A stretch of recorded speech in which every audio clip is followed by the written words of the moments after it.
ডাকাতিয়া নদী বাংলাদেশের জন্য এই নদীটি খুবই ক্ষুদ্রতম হলেও চাঁদপুরবাসীর জন্য এই নদীটি আবেগ, আনন্দ আর বিনোদনের অন্যতম একটি জায়গা। কালের বিবর্তনে শাহরাস্তি, খেয়াঘাট ওরূপে ওয়াকওয়ে এই নদীটির মান বাড়িয়ে দিয়েছে আরও শতকোটি গুণ। দুপুর গড়িয়ে বিকেল হলেই যেন এই নদী তার সর্বোচ্চ প্রাকৃতিক রূপের ডানা মেলে ভ্রমণ পিপাসু মানুষদেরকে ডেকে নেয় তার আপন কোলে। বিনোদন নিতে স্পিড বোট, নৌকা ও ট্রলারের মাধ্যমে মানুষ বিকেলবেলা নদী ভ্রমণ করে থাকে। আর তার সাথে যদি হয় আকাশ মেঘাচ্ছন্ন, তাহলে তো কথাই নেই। চলুন এক নজরে জেনে নেই ডাকাতিয়া নদীর ইতিহাস ও ঐতিহ্য। আপনারা কি জানেন ডাকাতিয়া নদীর নাম ডাকাতিয়া নদী কেন?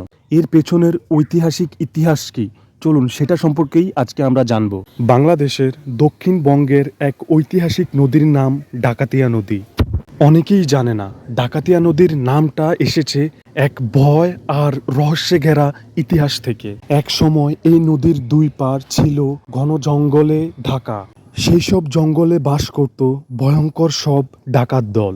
তারা নদীপথে চলাচলকারী নৌকাতে আক্রমণ করত, সেখানকার মানুষকে জিম্মি করে তাদের কাছ থেকে অর্থ ও মালামাল লুট করত। রোড ট্রান্সপোর্টের সুবিধা যদিও এখন বাংলাদেশে অনেক উন্নত হয়েছে, কিন্তু 90-এর দশকের আগে নদীপথে চলাচল করার উপরেই ছিল অনেকটা নির্ভরশীল। সেজন্য স্থানীয়রা বলতো এই নদীটা তো ডাকাতদের পথ, এটা তো ডাকাতিয়া জায়গা। এভাবেই নদীর নাম হয়ে যায় ডাকাতিয়া, অর্থাৎ ডাকাতিয়া নদী। আর এখন সেই ডাকাত নেই, কিন্তু ইতিহাস কথা বলে। এই নদীতে নীরবে বয়ে চলে শুধুমাত্র পানি নয়, ইতিহাসে থাকা গোপন গল্প। আর সেই নদীর পাড়েই শাহরাস্তি খেয়াঘাট অংশে হয়ে উঠেছে সরকারি বাজেটে ওয়াকওয়ে। আর এই ওয়াকওয়ের দৈর্ঘ্য প্রায় 2 কিলোমিটারের মতো। এই ওয়াকওয়ে এই নদীর সৌন্দর্যতা এবং শাহরাস্তির নাম সমগ্র বাংলাদেশে অনেকটাই উজ্জ্বল করে ছড়িয়ে পড়েছে এর নাম ডাক।